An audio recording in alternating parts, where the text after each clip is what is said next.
ನಾವೆಲ್ಲರೂ ಅಂದ್ರೆ ರಾತ್ರಿ 8 ಅಥವಾ 9 ಗಂಟೆಗಳ ಕಾಲ ಚೆನ್ನಾಗಿ ನಿದ್ದೆ ಮಾಡಿ ಬೆಳಗ್ಗೆ ಏಳ್ತೀವಿ. ಆದ್ರೂ ಎದ್ದ ತಕ್ಷಣ ಒಂಥರ ವಿಪರೀತ ಸುಸ್ತು ಅಲ್ವಾ? ಏನೋ ಕಳ್ಕೊಂಡಂಥ ಭಾವನೆ ಇರುತ್ತೆ. ಹೌದು, ಖಂಡಿತ. ದೇಹಕ್ಕೆ ರೆಸ್ಟ್ ಸಿಕ್ರೂ ನಮ್ಮ ಮನಸ್ಸಿಗೆ ರೆಸ್ಟ್ ಸಿಗ್ತಾ ಇರೋದಿಲ್ಲ. ಕರೆಕ್ಟ್. ಈ ಪ್ರಶ್ನೆ ನಮ್ಮೆಲ್ಲರನ್ನೂ ಕಾಡಿರತ್ತಲ್ವಾ? ಎಷ್ಟೋ ಬಾರಿ ನಾವು ಮಲಗುವ ಮುನ್ನ ಆಲೋಚನೆಗಳ ಸುಳಿಯಲ್ಲಿ ಸಿಲುಕಿ ಒದ್ದಾಡಿ ನಿದ್ದೆಗೆ ಜಾರ್ತೇವೆ. ಎಕ್ಸಾಕ್ಟ್ಲಿ. ಯಾಕಂದ್ರೆ ನಮ್ಮ ದೇಹ ಮಲಗಿದ ತಕ್ಷಣ ಮನಸ್ಸು ಸ್ವಿಚ್ ಆಫ್ ಆಗೋದಿಲ್ಲ. ದಿನವಿಡೀ ನಡೆದ ಘಟನೆಗಳು, ಆ ಟೆನ್ಷನ್, ನಾಳೆಯ ಆತಂಕ ಎಲ್ಲವೂ ಮೆದುಳಿನಲ್ಲಿ ಓಡುತ್ತಲೇ ಇರುತ್ತೆ. ನಿಜ. ಈ ಒಳ ಜಗಳದಿಂದಲೇ ನಾವು ಎಷ್ಟೇ ಗಂಟೆ ನಿದ್ದೆ ಮಾಡಿದ್ರೂ ಬೆಳಗ್ಗೆ ಸುಸ್ತಾಗಿ ಏಳೋದು. ಹಾಗಾದ್ರೆ ಈ ಜ್ಞಾನಾನ್ವೇಷಣೆಗೆ ಸ್ವಾಗತ. ಇಂದು ನಾವು ಚರ್ಚಿಸಿರುವ ವಿಷಯ ನಿಜಕ್ಕೂ ನಮ್ಮ ದಿನನಿತ್ಯದ ರಾತ್ರಿಯ ಅಭ್ಯಾಸಗಳನ್ನು ಸಂಪೂರ್ಣವಾಗಿ ಬದಲಾಯಿಸುವಂಥವದ್ದು. ಹೌದು, ಇದೊಂದು ಅದ್ಭುತವಾದ ವಿಷಯ. ಆಲಿವರ್ ನಿನೋ ಅವರ ಡೂ ದಿಸ್ ಬಿಫೋರ್ ಬೆಡ್ ಎಂಬ ಅದ್ಭುತ ಪುಸ್ತಕದ ಆಳವಾದ ವಿಚಾರಗಳನ್ನು ನಾವಿಂದು ವಿಮರ್ಶಿಸಲಿದ್ದೇವೆ. ನಮ್ಮ ದಿನಚರ್ಯೆಯನ್ನು ಬದಲಾಯಿಸಲು ನಿದ್ದೆಗೆ ಜಾರುವ ಮುನ್ನ ಮಾಡುವ ಕೇವಲ 5 ನಿಮಿಷಗಳ ಸರಳ ಅಭ್ಯಾಸಗಳು ಹೇಗೆ ಸಹಾಯ ಮಾಡುತ್ತವೆ ಎಂಬುದೇ ಇದರ ಮೂಲ ಉದ್ದೇಶ. ಖಂಡಿತ. ಕೇವಲ 5 ನಿಮಿಷ ಸಾಕು. ಆದ್ರ ಒಂದು ಪ್ರಶ್ನೆ, ನಿದ್ದೆ ಮಾಡುವ ಮುನ್ನವೇ ಏಕೆ? ಬೆಳಗ್ಗೆ ಎದ್ದ ತಕ್ಷಣ ಮಾಡಿದ್ರೆ ವರ್ಕ್ ಆಗಲ್ವಾ? ಖಂಡಿತ ಆಗಲ್ಲ. ಅಂದ್ರೆ ಇದರ ಹಿಂದೊಂದು ಬಲವಾದ ವೈಜ್ಞಾನಿಕ ಕಾರಣವಿದೆ ನೋಡಿ. ನಾವು ನಿದ್ದೆಗೆ ಜಾರುವಾಗ, ಅಂದ್ರೆ ಎಚ್ಚರ ಮತ್ತು ನಿದ್ದೆಯ ನಡುವಿನ ಆ ಮಂಪರಿನ ಸ್ಥಿತಿಯಲ್ಲಿ ನಮ್ಮ ಮೆದುಳಿನ ಅಲೆಗಳು ನಿಧಾನಗೊಳ್ಳುತ್ತವೆ. ಓಕೆ, ಅಂದ್ರೆ ಆ ಟ್ರಾನ್ಸಿಷನ್ ಟೈಮ್. ಹೌದು. ವಿಜ್ಞಾನಿಗಳು ಇದನ್ನೇ ಹಿಪ್ನೋಗಾಗಿಕ್ ಸ್ಥಿತಿ ಅಂತ ಕರೀತಾರೆ. ನಮ್ಮ ಇಡೀ ಜೀವನದ ಮೆದುಳಿನ 95% ಕಾರ್ಯಗಳನ್ನು ನಿಯಂತ್ರಿಸುವುದು ನಮ್ಮ ಉಪಪ್ರಜ್ಞೆ, ಅಂದ್ರೆ ನಮ್ಮ ಸಬ್ಕಾನ್ಷಿಯಸ್ ಮೈಂಡ್. ಈ ಹಿಪ್ನೋಗಾಗಿಕ್ ಸ್ಥಿತಿಯಲ್ಲಿ ನಮ್ಮ ಜಾಗೃತ ಮನಸ್ಸು, ಅಂದ್ರೆ ಕಾನ್ಷಿಯಸ್ ಮೈಂಡ್ ಸಂಪೂರ್ಣ ಸೈಲೆಂಟ್ ಆಗುತ್ತೆ. ಆ ಸಮಯದಲ್ಲಿ ಉಪಪ್ರಜ್ಞೆ ಹೊಸ ವಿಚಾರಗಳನ್ನು ಸ್ವೀಕರಿಸಲು ಅತ್ಯಂತ ತೆರೆಗೊಳ್ಳುತ್ತದೆ. ಓ, ಇದು ಕೇಳಲು ಒಂದು ಅದ್ಭುತ ಅನಲಾಜಿಯಂತೆ ಅನಿಸುತ್ತಿದೆ. ಇದು ಹೇಗಿದೆ ಅಂದ್ರೆ, ನಮ್ಮ ಆಫೀಸ್ನಲ್ಲಿರುವ ಕಟ್ಟುನಿಟ್ಟಿನ IT ಅಡ್ಮಿನ್ ಇರ್ತಾನಲ್ಲ, ಆ ನಮ್ಮ ಜಾಗೃತ ಮನಸ್ಸು ಅಥವಾ ಈಗೋ, ಅವನು ಎಲ್ಲವನ್ನೂ ಕಂಟ್ರೋಲ್ ಮಾಡ್ತಿರ್ತಾನೆ. ಹೌದು, ಕಟ್ಟುನಿಟ್ಟಾಗಿ ಕಾಯ್ತಾ ಇರ್ತಾನೆ. ಆದ್ರೆ ಅವನು ಕಾಫಿ ಕುಡಿಯಲು ಹೊರಗೆ ಹೋದಾಗ ನಾವು ಸೈಲೆಂಟ್ ಆಗಿ ಕಂಪ್ಯೂಟರ್ಗೆ ಹೊಸ ಮತ್ತು ಅತ್ಯುತ್ತಮ ಸಾಫ್ಟ್ವೇರ್ ಅನ್ನು ಇನ್ಸ್ಟಾಲ್ ಮಾಡಿದಂತೆ ಅಲ್ವಾ? ಅದ್ಭುತವಾದ ಉದಾಹರಣೆ. ಆ IT ಅಡ್ಮಿನ್ ಉದಾಹರಣೆ ನಿಜಕ್ಕೂ ಇಲ್ಲಿಗೆ ಸರಿಯಾಗಿ ಹೊಂದಿಕೊಳ್ಳುತ್ತೆ. ಆ ಅಡ್ಮಿನ್ ಇಲ್ಲದಾಗ ನಾವು ಯಾವುದೇ ಅಡ್ಡಿ ಇಲ್ಲದೆ ಸಬ್ಕಾನ್ಷಿಯಸ್ ಮೈಂಡ್ಗೆ ಪ್ರೋಗ್ರಾಮಿಂಗ್ ಮಾಡಬಹುದು. ವಾವ್, ಇದು ತುಂಬಾ ಇಂಟ್ರೆಸ್ಟಿಂಗ್ ಆಗಿದೆ. ಫ್ರೆಂಚ್ ಮನಃಶಾಸ್ತ್ರಜ್ಞ ಎಮಿಲ್ ಕೂಯೆ ಅವರು 100 ವರ್ಷಗಳ ಹಿಂದೆಯೇ ಇದನ್ನೇ ಮಾಡಿದ್ದು. ಓ ಹೌದಾ? ಅವ್ರು ಏನ್ ಮಾಡಿದ್ರು? ಅವರು ತಮ್ಮ ಖಿನ್ನತೆ ಮತ್ತು ನಿದ್ರಾಹೀನತೆಯಿಂದ ಬಳಲ್ತಿದ್ದ ರೋಗಿಗಳಿಗೆ ಮಲಗುವ ಮುನ್ನ ಆ ಮಂಪರಿನ ಸ್ಥಿತಿಯಲ್ಲಿ ಪ್ರತಿದಿನ ಪ್ರತಿಯೊಂದು ರೀತಿಯಲ್ಲೂ ನಾನು ಉತ್ತಮಗೊಳ್ಳುತ್ತಿದ್ದೇನೆ ಅಂತ ಹೇಳಿಕೊಳ್ಳಲು ಸೂಚಿಸುತ್ತಿದ್ರು. ಒಂದ್ ನಿಮಿಷ, ಕೇವಲ ಆ ವಾಕ್ಯ ಹೇಳೋದ್ರಿಂದ ಗುಣಮುಖರಾಗಲು ಸಾಧ್ಯವೇ? ಮೆಕ್ಯಾನಿಕಲ್ ಆಗಿ ಇದು ಹೇಗೆ ಕೆಲಸ ಮಾಡುತ್ತೆ? ಇದನ್ನೇ ಆಶಾವಾದಿ ಸ್ವಯಂ ಸೂಚನೆ ಅಥವಾ ಆಪ್ಟಿಮಿಸ್ಟಿಕ್ ಆಟೋಸಜೆಷನ್ ಅಂತ ಕರೆಯೋದು. ಇಲ್ಲಿ ಜಾಗೃತ ಮನಸ್ಸಿನ ವಿಮರ್ಶೆ ಇರೋದಿಲ್ಲ. ಅಂದ್ರೆ ಆ IT ಅಡ್ಮಿನ್ ಇರಲ್ಲ. ಎಕ್ಸಾಕ್ಟ್ಲಿ. ಉಪಪ್ರಜ್ಞೆ ಒಮ್ಮೆ ಆ ನಂಬಿಕೆಯನ್ನು ಹೀರ್ಕೊಂಡಾಗ ದೇಹ ಮತ್ತು ಮನಸ್ಸು ಅದನ್ನು ವಾಸ್ತವ ಎಂದು ನಂಬಿ ಅದಕ್ಕೆ ತಕ್ಕಂತ ಹಾರ್ಮೋನ್ಗಳನ್ನು ಉತ್ಪಾದಿಸಲು ಶುರು ಮಾಡ್ತವೆ. ಓಕೆ, ಹಾಗಾದ್ರೆ ನಮ್ಮ IT ಅಡ್ಮಿನ್ ಕಾಫಿ ಕುಡಿಯೋಕ್ ಹೋದಾಗ ಹೊಸ ಸಾಫ್ಟ್ವೇರ್ ಇನ್ಸ್ಟಾಲ್ ಮಾಡಬೇಕು ಅಂತ ಗೊತ್ತಾಯ್ತು.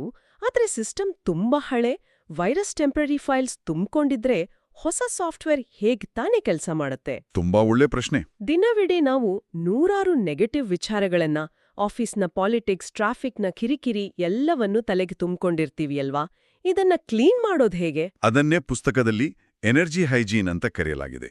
ಹಲ್ಲುಜ್ಜೋದು ಹೇಗೆ ಡೆಂಟಲ್ ಹೈಜೀನ್ ಆಗಿದೆಯೋ ಹಾಗೆ ಎನರ್ಜಿಯನ್ನು ಕ್ಲೀನ್ ಮಾಡೋದು ಕೂಡ ಅಷ್ಟೇ ಮುಖ್ಯ ಆಗುತ್ತಾ? Energy hygiene. ಹೌದು. ಆಲಿವರ್ ನಿನೋ ಅವರು ಇದಕ್ಕೆ 4 ಮೂಲಭೂತ ಅಭ್ಯಾಸಗಳನ್ನು ವಿವರಿಸ್ತಾರೆ. ಮೊದಲನೇದು ಥರ್ಡ್ ಐ, ಅಂದ್ರೆ 3ನೇ ಕಣ್ಣು, ಕಿವಿ ಮತ್ತು ಹೃದಯದ ಸ್ವಚ್ಛತೆ. ಅಂದ್ರೆ ಫಿಸಿಕಲ್ ಆಗಿ ಕ್ಲೀನ್ ಮಾಡೋದಾ? ಅಲ್ಲ. ದಿನವಿಡೀ ನಾವು ವಿವಾದಗಳನ್ನು ನೋಡಿರ್ತೇವೆ, ಕಟುವಾದ ಮಾತುಗಳನ್ನು ಕೇಳಿರ್ತೇವಲ್ವಾ? ಮಲಗುವ ಮುನ್ನ ಕಿವಿಯಿಂದ ಈ ನಕಾರಾತ್ಮಕ ಮಾತುಗಳನ್ನು ಒಂದು ಸಣ್ಣ ಸುಂಟ್ರ ಗಾಳಿಯಂತೆ ಹೊರಹಾಕುವುದನ್ನು ಕಲ್ಪಿಸಿಕೊಳ್ಬೇಕು ಅಂತ ಅವ್ರು ಹೇಳ್ತಾರೆ. ಓಕೆ. ಹಾಗೆಯೇ ಹೃದಯದಲ್ಲಿರುವ ಟಾಕ್ಸಿಕ್ ಬಂಧಗಳನ್ನು ಬಿಡುಗಡೆ ಮಾಡಬೇಕು. ಒಂದ್ ನಿಮಿಷ, ಬರೀ ಕಿವಿಯಿಂದ ಸುಂಟ್ರಗಾಳಿ ಬರ್ತಿದೆ ಅಂತ ಕಲ್ಪಿಸ್ಕೊಂಡ್ರೆ ನಿಜವಾಗ್ಲೂ ಒಳಗಿರೋ ಕೋಪ ಬೇಸರ ಎಲ್ಲ ಹೊರಟೋಗುತ್ತಾ? ಇದು ಸ್ವಲ್ಪ ಮ್ಯಾಜಿಕ್ ತರಹ ಕೇಳಿಸ್ತಾ ಇದೆಯಲ್ಲ? ಮೇಲ್ನೋಟಕ್ಕೆ ಹಾಗೆ ಅನ್ಸ್ಬೋದು, ಖಂಡಿತ. ಆದರೆ ಇದರ ಹಿಂದಿರುವ ಮೆಕ್ಯಾನಿಸಮ್ ಬೇರೆ ಇದೆ ನೋಡಿ. ಮನುಷ್ಯರು ಆಡಿಟರಿ ಟ್ರಾಮಾ ಅಂದ್ರೆ ಕೇಳಿಸ್ಕೊಂಡ ಕಟುವಾದ ಮಾತುಗಳು ಮತ್ತು ಇಮೋಷನಲ್ ಟ್ರಾಮಾಗಳನ್ನು ತಮ್ಮ ದೇಹದಲ್ಲೇ ಹಿಡಿದಿಟ್ಕೊಳ್ತಾರೆ. ಹೌದು. ಈ ಸುಂಟರಗಾಳಿಯ ಕಲ್ಪನೆಯ ಒಂದು ಫಿಸಿಕಲ್ ಕ್ಯೂ ಆಗಿ ಕೆಲಸ ಮಾಡುತ್ತೆ. ಇದು ನಮ್ಮ ಮೆದುಳಿನ ಗಮನವನ್ನು ನಕಾರಾತ್ಮಕ ಆಲೋಚನೆಗಳಿಂದ ಬೇರೆಡೆಗೆ ಸೆಳೆದು ನಮ್ಮ ನರಮಂಡಲಕ್ಕೆ ಈಗ ಯಾವುದೇ ಅಪಾಯವಿಲ್ಲ, ಎಲ್ಲವೂ ಹೊರಗೋಗ್ತಿದೆ ಎಂಬ ಸಂದೇಶವನ್ನು ರವಾನಿಸುತ್ತದೆ. ಓ, ಅರ್ಥ ಆಯ್ತು. ಬರೀ ಕಲ್ಪನೆ ಅಲ್ಲ, ಅದು ಮೆದುಳಿಗೆ ಕೊಡೋ ಒಂದು ಸಿಗ್ನಲ್ ಅಲ್ವಾ? ಕರೆಕ್ಟ್. ಓಕೆ. ಎರಡನೇ ಅಭ್ಯಾಸ ಏನು? ಎರಡನೇದು 3 ಸರಳ ಪ್ರಶ್ನೆಗಳ ಮೂಲಕ ನಮ್ಮ ವೈಬ್ರೇಷನ್ ಅನ್ನು ಹೆಚ್ಚಿಸುವುದು. ಆ ಪ್ರಶ್ನೆಗಳೆಂದರೆ, ನಾನು ಯಾವುದಕ್ಕೆ ಕೃತಜ್ಞನಾಗಿದ್ದೇನೆ, ಇಂದು ನಾನು ಮಾಡಿದ ಸರಿಯಾದ ಕೆಲಸ ಯಾವುದು, ಮತ್ತು ನಾನು ಮುಂದೆ ಏನನ್ನು ಸೃಷ್ಟಿಸಲು ಬಯಸುತ್ತೇನೆ. ಅಂದ್ರೆ ಕೃತಜ್ಞತೆ ಮೂಲಕ ನಮ್ಮ ಫೋಕಸ್ ಅನ್ನು ಶಿಫ್ಟ್ ಮಾಡೋದು. ಎಕ್ಸಾಕ್ಟ್ಲಿ. ನಮ್ಮ ಮೆದುಳಿನಲ್ಲಿ ರೆಟಿಕ್ಯುಲರ್ ಆಕ್ಟಿವೇಟಿಂಗ್ ಸಿಸ್ಟಮ್ ಅಂತ ಇರುತ್ತೆ. ನಾವು ಯಾವುದರ ಮೇಲೆ ಗಮನ ಹರಿಸುತ್ತೇವೆಯೋ ಅದನ್ನೇ ಅದು ಹೆಚ್ಚು ತೋರಿಸ್ತದೆ. ಓ, ಅಂದ್ರೆ ನೆಗೆಟಿವ್ ಯೋಚನೆ ಮಾಡಿದ್ರೆ ಬರೀ ನೆಗೆಟಿವ್ ಕಾಣುತ್ತಾ? ಹೌದು. ಈ ಪ್ರಶ್ನೆಗಳು ನಮ್ಮ ಮೆದುಳನ್ನು ಕೊರತೆಯಿಂದ ಸಮೃದ್ಧಿಯ ಕಡೆಗೆ ಶಿಫ್ಟ್ ಮಾಡುತ್ತವೆ. ಇನ್ನು 3ನೇ ಅಭ್ಯಾಸ ಉನ್ನತ ಅರ್ಥವನ್ನು ಹುಡುಕುವುದು. ಉನ್ನತ ಅರ್ಥ ಅಂದ್ರೆ ಹೇಗೆ? ಅಂದ್ರೆ ದಿನವಿಡೀ ನಡೆದ ಕೆಟ್ಟ ಘಟನೆಗಳನ್ನು ಮರುಪರಿಶೀಲಿಸಿ ಅವುಗಳಿಂದ ನಾನೇನು ಕಲಿತೆ, ಅವು ನಮ್ಮ ಒಳಿತಿಗಾಗಿಯೇ ನಡೆದಿವೆ ಎಂದು ಭಾವಿಸುವುದು. ಆ ದಿನದ ಕಹಿ ಘಟನೆಗಳಿಗೆ ಒಂದು ಲಾಜಿಕಲ್ ಕನ್ಕ್ಲೂಷನ್ ಕೊಡುವುದು ಅಂತ ಅರ್ಥ ಮಾಡ್ಕೊಳ್ಬಹುದು. ಖಂಡಿತ. ಇನ್ನು 4ನೇಯದು ಎಲ್ಲವನ್ನೂ ಹೊಂದಿರುವ ನಮ್ಮದೇ ಆದ ಉನ್ನತ ಆವೃತ್ತಿಯೊಂದಿಗೆ ಸಂಪರ್ಕ ಬೆಳೆಸುವುದು. ಬ್ರಹ್ಮಾಂಡದ ಶಕ್ತಿಯೊಂದಿಗೆ ಕನೆಕ್ಟ್ ಆಗಿ ನಾವು ಕನಸು ಕಾಣುತ್ತಿರುವ ಜೀವನವನ್ನು ಈಗಾಗಲೇ ಜೀವಿಸ್ತಿರುವ ನಮ್ಮ ಭವಿಷ್ಯದ ಆವೃತ್ತಿಯನ್ನು ಕಲ್ಪಿಸಿಕೊಳ್ಳುವುದು. ಓಕೆ, ಇವೆಲ್ಲ ಕೇಳೋಕ್ ಚೆನ್ನಾಗಿದೆ. ಆದ್ರೆ ಇಲ್ಲೊಂದು ದೊಡ್ಡ ಪ್ರಶ್ನೆ ಬರುತ್ತೆ. ಖಂಡಿತ ಕೇಳಿ. ಬೆಳಿಗ್ಗೆಯಿಂದ ಸಾಯಂಕಾಲದವರೆಗೂ ಆಫೀಸು, ಟ್ರಾಫಿಕ್ಕು, ಮನೆಯ ಜವಾಬ್ದಾರಿ ಅಂತ ಒದ್ದಾಡಿ ಕಣ್ಣಿಗೆ ನಿದ್ದೆ ಬರ್ತಿರ್ಬೇಕಾದ್ರೆ ಮನೇಲಿ ಬೆಡ್ ಮೇಲ್ ಕೂತು ಈ 4 ಸ್ಟೆಪ್ಸ್ ಮಾಡೋಕೆ ನಿಜಕ್ಕೂ ಸಾಧ್ಯನಾ? ಇದು ಕೂಡ ನಮ್ಮ ಟು ಡೂ ಲಿಸ್ಟ್ನ ಇನ್ನೊಂದು ಬೋರಿಂಗ್ ಟಾಸ್ಕ್ ತರ ಆಗಲ್ವಾ? ಆ ಸುಸ್ತಿನಲ್ಲಿ ಈ ಸರ್ಕಸ್ ಯಾರು ಮಾಡ್ತಾರೆ ಅನ್ನೋದು ಸಹಜವಾದ ಪ್ರಶ್ನೆ ಅಲ್ವಾ? ಹೌದು. ಇದು ತುಂಬಾ ಪ್ರಾಯೋಗಿಕವಾದ ಮತ್ತು ಪ್ರಮುಖವಾದ ಪ್ರಶ್ನೆ. ಆರಂಭದಲ್ಲಿ ಈ 4 ಅಭ್ಯಾಸಗಳನ್ನು ಮಾಡುವುದು ಸ್ವಲ್ಪ ಕಷ್ಟವೆನಿಸಬಹುದು, ನಿಜ. ಆದರೆ ಇದನ್ನು ಜಿಮ್ನಲ್ಲಿ ಸ್ನಾಯುಗಳನ್ನು ಬೆಳೆಸುವುದಕ್ಕೆ ಹೋಲಿಸಬಹುದು. ಅಂದ್ರೆ ಸ್ಟಾರ್ಟಿಂಗಲ್ಲಿ ಕಷ್ಟ, ಆಮೇಲೆ ಈಸಿ ಆಗತ್ತಾ? ಎಕ್ಸಾಕ್ಟ್ಲಿ. ಮೊದಲ ಕೆಲವು ದಿನ ಮೈಕೈ ನೋವು ಬರುತ್ತದೆ, ಕಷ್ಟ ಅನಿಸುತ್ತದೆ. ಆದರೆ ಒಮ್ಮೆ ರೂಢಿಯಾದ ಮೇಲೆ, ಮಸಲ್ ಮೆಮರಿ ಬಿಲ್ಡ್ ಆದ ಮೇಲೆ ಕೇವಲ 5 ನಿಮಿಷಗಳಲ್ಲಿ ಇವೆಲ್ಲವನ್ನು ಮುಗಿಸಬಹುದು. ಓ, ಕೇವಲ 5 ನಿಮಿಷ? ಹೌದು. ಇದು ನಮ್ಮ ದಿನಚರಿಯೆಯ ಉದಾಹರಣೆಗೆ ಸ್ನಾನ ಮಾಡುವಷ್ಟೇ ಸಹಜವಾದ ಪ್ರಕ್ರಿಯೆಯಾಗಿ ಬದಲಾಗುತ್ತದೆ. ಓಕೆ, ಹಾಗಾದ್ರೆ ನಮ್ಮ ಸಿಸ್ಟಮ್ ಈಗ ಕ್ಲೀನ್ ಆಯ್ತು, ಹಳೆ ವೈರಸ್ ಎಲ್ಲ ಡಿಲೀಟ್ ಆಯ್ತು ಅನ್ಕೊಳ್ಳೋಣ. ಮುಂದೆ ಈ ಖಾಲಿ ಜಾಗದಲ್ಲಿ ನಮ್ಗೆ ಬೇಕಾದ ಭವಿಷ್ಯನ ಇನ್ಸ್ಟಾಲ್ ಮಾಡೋದು ಹೇಗೆ? ಇಲ್ಲಿಗೇನೆ ಆ ಮ್ಯಾನಿಫೆಸ್ಟೇಷನ್ ಅನ್ನೋ ಕಾನ್ಸೆಪ್ಟ್ ಬರೋದ್ವಲ್ವಾ? ಹೌದು. ನಾವು ನಕಾರಾತ್ಮಕ ಶಕ್ತಿಯಿಂದ ಮುಕ್ತರಾದಾಗ ಮ್ಯಾನಿಫೆಸ್ಟೇಷನ್ ತುಂಬಾ ಸುಲಭವಾಗುತ್ತದೆ. ಆದರೆ ಮ್ಯಾನಿಫೆಸ್ಟೇಷನ್ನಲ್ಲಿ 2 ವಿಧಗಳಿದೆ ನೋಡಿ, ಹೈ ವೈಬ್ರೇಷನ್ ಮತ್ತು ಲೋ ವೈಬ್ರೇಷನ್ ಮ್ಯಾನಿಫೆಸ್ಟೇಷನ್. ಈ ಲೋ ವೈಬ್ರೇಷನ್ನಲ್ಲಿ ಮ್ಯಾನಿಫೆಸ್ಟ್ ಮಾಡೋದು ಅಂದ್ರೆ ಏನು? ಶಾನನ್ ಎಂಬಾಕೆಯ ನೈಜ ಕತೆ ಇದಕ್ಕೆ ಉತ್ತಮ ಉದಾಹರಣೆ. ಆಕೆ ತನ್ನ ಮಾಜಿ ಪ್ರೇಮಿಯನ್ನು ಮರಳಿ ಪಡೆಯಲು ಲೋ ವೈಬ್ರೇಷನ್ ಮೂಲಕ, ಅಂದ್ರೆ ಆ ಭಯ, ಅಭದ್ರತೆ ಮತ್ತು ಒಂಟಿತನದ ಭೀತಿಯಿಂದ ಪ್ರಯತ್ನಿಸುತ್ತಾಳೆ. ಅಂದ್ರೆ ಅವನಿಲ್ಲದೆ ನಾನು ಬದುಕಲಾರೆ ಅನ್ನೋ ಹತಾಶೆಯಿಂದ ಮ್ಯಾನಿಫೆಸ್ಟ್ ಮಾಡ್ತಾಳಾ? ಹೌದು, ಅದೇ ಹತಾಶೆ. ಅವಳ ಮ್ಯಾನಿಫೆಸ್ಟೇಷನ್ ಕೆಲಸ ಮಾಡ್ತದೆ. ಆತ ಮರಳಿ ಬರುತ್ತಾನೆ. ಆದರೆ ಕೆಲವೇ ದಿನಗಳಲ್ಲಿ ಆತ ಮತ್ತೆ ಅವಳಿಗೆ ಮೋಸ ಮಾಡ್ತಾನೆ. ನಿಜವಾಗ್ಲೂ? ಯಾಕೆ ಹಾಗಾಯ್ತು? ಏಕೆಂದ್ರೆ ಅವಳು ಆಕರ್ಷಿಸಿದ್ದು ಪ್ರೀತಿಯನ್ನಲ್ಲ, ಬದಲಾಗಿ ತನ್ನದೇ ಅಭದ್ರತೆಯ ಇನ್ನೊಂದು ರೂಪವನ್ನು. ಓ, ಇದು ಒಂಥರ ಹೇಗಿದೆ ಅಂದ್ರೆ ನಾವು ವಿಪರೀತ ಹಸಿವಾದಾಗ ಸೂಪರ್ ಮಾರ್ಕೆಟ್ಗೆ ಹೋದಂತೆ ಅಲ್ವಾ? ಹೌದು, ಖಂಡಿತ. ಹಸಿವಿನಿಂದಾಗಿ ಅಂದ್ರೆ ಲೋ ವೈಬ್ರೇಷನ್ನಲ್ಲಿ ನಮ್ಮ ತೀರ್ಮಾನ ತೆಗೆದುಕೊಳ್ಳುವ ಶಕ್ತಿ ಮಂಕಾಗಿರುತ್ತದೆ. ಆಗ ಕಣ್ಣಿಗೆ ಕಂಡ ಜಂಕ್ ಫುಡ್, ಆರೋಗ್ಯಕ್ಕೆ ಬೇಡವಾದದ್ದೆಲ್ಲವನ್ನು ಕಾರ್ಟ್ನಲ್ಲಿ ಹಾಕ್ಕೊಳ್ತೇವೆ. ಅದ್ಭುತವಾದ ಹೋಲಿಕೆ ಇದು. ಶಾನನ್ ಕೂಡ ಅದನ್ನೇ ಮಾಡಿದ್ದು. ನಂತರ ಅವಳು ತನ್ನ ತಪ್ಪುಗಳನ್ನು ಅರಿತು ತನ್ನ ವೈಬ್ರೇಷನ್ ಅನ್ನು ಬದಲಾಯಿಸಿಕೊಳ್ಳುತ್ತಾಳೆ. ಅಂದ್ರೆ ಹೈ ವೈಬ್ರೇಷನ್ಗೆ ಶಿಫ್ಟ್ ಆದಲಾ? ಹೌದು. ಭಯದ ಬದಲು ಸ್ಪಷ್ಟತೆ ಮತ್ತು ವಿಶ್ವಾಸದಿಂದ ತನಗೆ ಎಂಥ ಸಂಬಂಧ ಬೇಕು ಎಂದು ಅರಿತು ಮ್ಯಾನಿಫೆಸ್ಟೇಷನ್ ಅನ್ನು ಶುರು ಮಾಡ್ತಾಳೆ. ಆ ಉನ್ನತ ಕಂಪನ ಅಥವಾ ಹೈ ವೈಬ್ರೇಷನ್ ಸ್ಥಿತಿಯಲ್ಲಿ ಅವಳು ನಿಜವಾದ ಆರೋಗ್ಯಕರ ಪ್ರೀತಿಯನ್ನು ತನ್ನ ಜೀವನಕ್ಕೆ ಆಕರ್ಷಿಸ್ತಾಳೆ. ವಾವ್! ಈ ಲೋ ವೈಬ್ರೇಷನ್ ಅನ್ನೋದು ಕೆಲವರಿಗೆ, ಮುಖ್ಯವಾಗಿ ಎಂಪ್ಯಾತ್ಗಳಿಗೆ ತುಂಬಾ ಬೇಗ ಅಟ್ಯಾಕ್ ಆಗತ್ತೆ ಅಲ್ವಾ? ಬೇರೆಯವರ ಎನರ್ಜಿನ, ಭಾವನೆಗಳನ್ನ ಸ್ಪಾಂಜ್ ತರ ಹೀರ್ಕೊಳ್ಳುವರು ಅವರು. ಅವರ ಗತಿ ಏನು?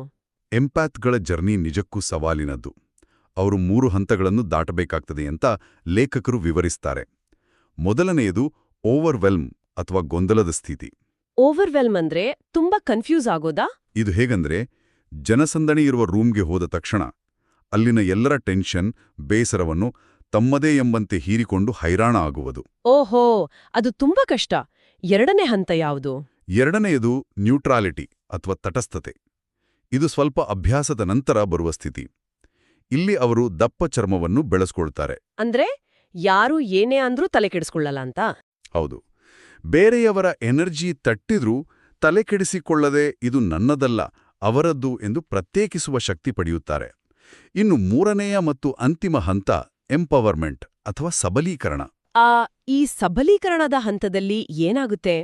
ಅವರು ಒಂದು ಕನ್ನಡಿಯಾಗಿ ವರ್ತಿಸ್ತಾರೆ ಎಂದು ಓದಿದ್ದೆ. ಇದರ ಅರ್ಥ ಎದುರಿಗಿರುವವರು ಕೋಪದಲ್ಲಿದ್ರೆ ನಾವು ಕೋಪ ಮಾಡ್ಕೊಳ್ಳೋದಾ? ಖಂಡಿತ ಇಲ್ಲ. ಕನ್ನಡಿಯಾಗುವುದು ಎಂದರೆ ಅವರ ನಕಾರಾತ್ಮಕತೆಯನ್ನು ನಮ್ಮೊಳಗೆ ತೆಗೆದುಕೊಳ್ಳದೆ ಅವರ ಭಾವನೆಗಳನ್ನೇ ಅವರಿಗೆ ಪ್ರತಿಫಲಿಸುವುದು. ಸ್ವಲ್ಪ ಎಕ್ಸಾಂಪಲ್ ಕೊಟ್ಟು ವಿವರಿಸ್ತೀರಾ? ಖಂಡಿತ. ಉದಾಹರಣೆಗೆ, ಯಾರಾದರೂ ಅತಿಯಾದ ಕೋಪದಿಂದ ಬಂದ್ರೆ, ನೀವು ತುಂಬಾ ಕೋಪದಲ್ಲಿದ್ದೀರಿ, ಇದು ನಿಮ್ಗೆ ಒಳ್ಳೆಯದಲ್ಲ ಎಂದು ಶಾಂತವಾಗಿ ತೋರಿಸಿಕೊಡುವುದು. ಇದರಿಂದ ಎದುರಿಗಿರುವವರಿಗೂ ತಮ್ಮ ನಡವಳಿಕೆಯ ಅರಿವಾಗುತ್ತದೆ. ಮತ್ತು ಎಂಪ್ಯಾತ್ಸ್ಗಳು ತಮ್ಮ ಎನರ್ಜಿಯನ್ನು ಉಳಿಸ್ಕೊಳ್ತಾರೆ ಅಲ್ವಾ? ಹೌದು. ಹಾಗಾದ್ರೆ ಈ ಎಂಪ್ಯಾತ್ಸ್ಗಳು ಅಥವಾ ಸಾಮಾನ್ಯ ಜನರು ಕೂಡ ಬೇರೆಯವರ ಎನರ್ಜಿಯಿಂದ ತಮ್ಮನ್ನು ತಾವು ರಕ್ಷಿಸಿಕೊಳ್ಳಲು ಏನು ಮಾಡಬೇಕು? ಪ್ರಾಕ್ಟಿಕಲ್ ಆಗಿ ಏನಾದ್ರೂ ಇದ್ಯಾ? ಪುಸ್ತಕದಲ್ಲಿ 2 ಅದ್ಭುತ ಪರಿಹಾರಗಳನ್ನು ನೀಡಲಾಗಿದೆ ನೋಡಿ. ಒಂದು, ಮಲಗುವ ಮುನ್ನ ನಮ್ಮ ಸುತ್ತಲೂ ಒಂದು ಕಾಲ್ಪನಿಕ ಪ್ರೊಟೆಕ್ಟಿವ್ ಬಬಲ್ ಅಥವಾ ರಕ್ಷಣಾ ಕವಚವನ್ನು ನಿರ್ಮಿಸಿಕೊಳ್ಳುವುದು. ಇದು ಕೇವಲ ಕಲ್ಪನೆಯಾದರೂ ನಮ್ಮ ಮನಸ್ಸಿಗೆ ಒಂದು ಸೇಫ್ಟಿ ಬೌಂಡ್ರಿಯನ್ನು ಹಾಕುತ್ತೆ ಅಲ್ವಾ? ಎಕ್ಸಾಕ್ಟ್ಲಿ. ಎರಡನೇದು ದೈಹಿಕ ಪರಿಹಾರ. ಅದೇ ಇಪ್ಸಮ್ ಸಾಲ್ಟ್ ಬಾತ್. ಉಪ್ಪಿನ ನೀರಿನ ಸ್ನಾನ. ಇದು ಹೇಗೆ ಸಹಾಯ ಮಾಡುತ್ತದೆ? ಉಗುರು ಬೆಚ್ಚಗಿನ ನೀರಿಗೆ ಇಪ್ಸಮ್ ಉಪ್ಪನ್ನು ಹಾಕಿ ಸ್ನಾನ ಮಾಡುವುದರಿಂದ ವೈಜ್ಞಾನಿಕವಾಗಿ 2 ಲಾಭಗಳಿವೆ. Epsom ಉಪ್ಪಿನಲ್ಲಿ magnesium ಹೇರಳವಾಗಿರುತ್ತದೆ. ಓ. ಇದು ನಮ್ಮ ಚರ್ಮದ ಮೂಲಕ ಹೀರಲ್ಪಟ್ಟು ಸ್ನಾಯುಗಳ ಬಿಗಿತವನ್ನು ಸಡಿಲಗೊಳಿಸುತ್ತದೆ ಮತ್ತು ದೇಹದಲ್ಲಿರುವ ಟಾಕ್ಸಿನ್ಗಳನ್ನು ಹೊರಹಾಕುತ್ತದೆ. ಅಂದ್ರೆ ಫಿಸಿಕಲ್ ರಿಲ್ಯಾಕ್ಸೇಷನ್ ಸಿಗುತ್ತೆ? ಹೌದು. ಮಾನಸಿಕವಾಗಿ ಆ ನೀರು ನಮ್ಮ ದಿನವಿಡೀ ಅಂಟಿಕೊಂಡ ನಕಾರಾತ್ಮಕ ಶಕ್ತಿಯನ್ನು ತೊಳೆದು ಹಾಕುತ್ತದೆ ಎಂಬ ಭಾವನೆ ಬರುತ್ತದೆ. ಓಕೆ, ಬಬಲ್ ಹಾಕಿದ್ವಿ, ಹೊರಗಿನ ಪ್ರಭಾವಗಳಿಂದ ರಕ್ಷಣೆ ಸಿಕ್ತು. ಆದ್ರೆ ಈಗಾಗ್ಲೇ ನಮ್ಮ ದೇಹದೊಳಗೆ ಸೇರ್ಕೊಂಡಿರೋ ಹಿಂದಿನಿಂದ ಬಂದ ಹಳೇ ಆಘಾತ ಅಂದ್ರೆ ಟ್ರಾಮಾ ಕಥೆಯೇನು? ಅದನ್ನು ಹೇಗೆ ಆಚೆ ಹಾಕುವುದು? ಏಕೆಂದರೆ ಈ ಆಂತರಿಕ ಗಾಯಗಳು ವಾಸಿಯಾದಾಗ ಮಾತ್ರ ನಮ್ಮ ಒಳಗಿನ ನಿಜವಾದ ಸೃಜನಶೀಲತೆ ಹೊರಬರಲು ಸಾಧ್ಯ. ಇದಕ್ಕೆ ಪ್ರಾಣಿಗಳ ಒಂದು ಅದ್ಭುತ ವರ್ತನೆಯನ್ನು ನಾವು ಗಮನಿಸಬೇಕು. ಕಾಡಿನಲ್ಲಿ ಜಿಂಕೆ ಅಥವಾ ಯಾವುದೇ ಪ್ರಾಣಿ ಹುಲಿಯ ದಾಳಿಯಿಂದ ಪಾರಾದ ತಕ್ಷಣ ಸೇಫ್ ಜಾಗಕ್ಕೆ ಹೋಗಿ ತಮ್ಮ ಇಡೀ ದೇಹವನ್ನು ಬಿರುಸಾಗಿ ಕೊಡುತ್ತವೆ. ಶೇಕಿಂಗ್ ಅಲ್ವಾ? ಹೌದು, ಶೇಕಿಂಗ್. ಆ ಮೂಲಕ ತಮ್ಮಲ್ಲಿ ಉತ್ಪತ್ತಿಯಾದ ವಿಪರೀತ ಒತ್ತಡದ ಹಾರ್ಮೋನ್ಗಳನ್ನು ಆ ಕ್ಷಣವೇ ದೇಹದಿಂದ ಹೊರಹಾಕಿ ತಮ್ಮ ನರಮಂಡಲವನ್ನು ಸಹಜ ಸ್ಥಿತಿಗೆ ತರುತ್ತವೆ. ಒಂದು ನಿಮಿಷ. ಈಗ ನಾನು ಆಫೀಸಿಂದ ಬಂದು ನಿದ್ದೆ ಮಾಡೋಕು ಮುಂಚೆ ನಾಯಿ ಮೈ ಕೊಡವಿದ ಹಾಗೆ ಬೆಡ್ರೂಮಲ್ಲಿ ನಿಂತ್ಕೊಂಡು ಕೊಡು ಕೊಡ್ಬೇಕಾ? ಮನೆಯವರು ನೋಡಿದ್ರೆ ಇವನಿಗೇನು ಹುಚ್ಚಿಡಿದಿದೆ ಅನ್ಕೊಳಲ್ವಾ? ನೋಡಲು ವಿಚಿತ್ರವಾಗಿ ಕಾಣಬಹುದು, ಆದರೆ ವಿಜ್ಞಾನದ ಪ್ರಕಾರ ಇದು 100ಕ್ಕೆ 100 ಸತ್ಯ. ಮನುಷ್ಯರಾದ ನಾವು ಆ ಭಯವನ್ನು, ಆಘಾತವನ್ನು ನಾವು ಸ್ಟ್ರಾಂಗ್ ಎಂದು ತೋರಿಸಿಕೊಳ್ಳಲು ನಮ್ಮ ದೇಹದಲ್ಲೇ, ನಮ್ಮ ಸ್ನಾಯುಗಳಲ್ಲೇ ಹಿಡಿದಿಟ್ಟುಕೊಳ್ಳುತ್ತೇವೆ. ಓ ಹೌದು, ಒಳಗಡೆನೆ ಸಪ್ರೆಸ್ ಮಾಡ್ತೀವಿ.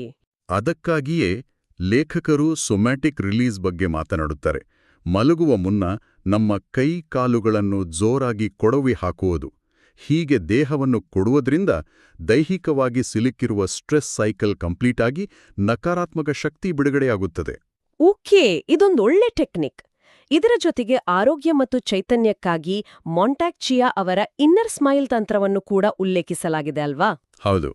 ಇದು ಹೇಗಿದೆ ಅಂದ್ರೆ, ನಮ್ಮ ದೇಹದ ಒಳಗಿನ ಅಂಗಗಳಿಗೆ, ಉದಾಹರಣೆಗೆ ನಮ್ಮ ಹೃದಯ, ಶ್ವಾಸಕೋಶಗಳಿಗೆ ಕೃತಜ್ಞತೆಯಿಂದ ಮುಗುಳ್ನಗೋದು ಅಂತ.